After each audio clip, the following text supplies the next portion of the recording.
When people ask why POPAI is important, I often think about how much probation has changed during my career and how POPAI helped probation officers navigate those changes together. My name is Greg Wehrig, and I began my probation career in 1987. Recently, I found my old appointment planner. This planner and a hard file folder were essentially my case management system. There were no computerized case management systems, no internet, no email, and no online court records. We tracked statistics in handwritten journal books. Every quarter, someone counted entries and double-checked the numbers before submitting reports to the Indiana Division of State Court Administration. Today, reports that take a few clicks and an hour of review once required at least a full day or two of counting and verifying. Researching criminal histories was also much different. I spent hours in the clerk's offices searching court journals for case numbers, locating the paper files, and gathering information. Once the research was complete, pre-sentence reports and legal histories were typed on typewriters.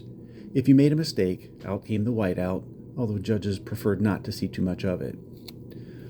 Communication was slower too. There was no email. We relied on letters, phone books, and directories that were often outdated. Cell phones didn't become practical until the mid-1990s. If you were on call, you carried a pager and found a phone when it went off. Against that backdrop, POPAI became incredibly valuable. My first involvement with POPAI was in 1988 while working in Cass County, and I became more actively involved in the mid-1990s. I attended my first POPAI conference in Bloomington in 1996. What I remember most about that conference was how different it felt from the annual probation officer meetings hosted by the Indiana Judicial Center. Those meetings provided excellent training, but POPAI felt more like a retreat.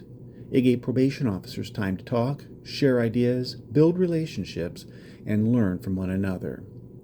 I returned to my office with practical information and new ideas that I could immediately use.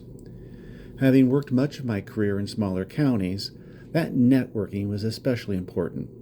Smaller departments often have fewer resources than larger jurisdictions. POPAI allowed you to sit in a room with people who were facing similar challenges and willing to share what worked. You no longer felt isolated. That spirit of collaboration is one of POPAI's greatest strengths. For 40 years, the organization has helped probation officers learn from each other, advocate for the profession, and promote quality probation services throughout Indiana. It has supported discussions about trainings, workloads, leadership development, salaries, benefit, and professional standards that affect probation officers every day.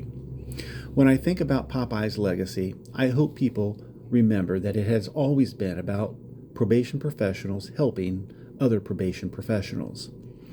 The founders recognized that we are stronger when we share ideas, mentor one another, and speak with a collective voice. I believe they would be proud to see what their vision has become. What began as an organization with only a few hundred members has grown to well over 1,000. That growth allows POPAI to be an influential voice for probation professionals across Indiana. Technology has changed tremendously during my career. Today, probation officers have information at their fingertips through computers, smartphones, email, and electronic records. Tasks that once took hours or days can now be completed in minutes. But despite all those changes, the value of professional relationships has never changed. As POPAI looks forward to the future, I hope it continues supporting chief probation officers, assistant chiefs, supervisors, and line officers, continues providing high-quality training and best practices, and continues promoting or creating opportunities for networking, mentoring, and collaboration. The tools we use today are very different than those I used in 1987. But the need for professional relationships, shared knowledge, and a strong voice for probation officers remains just as important today as it did 40 years ago.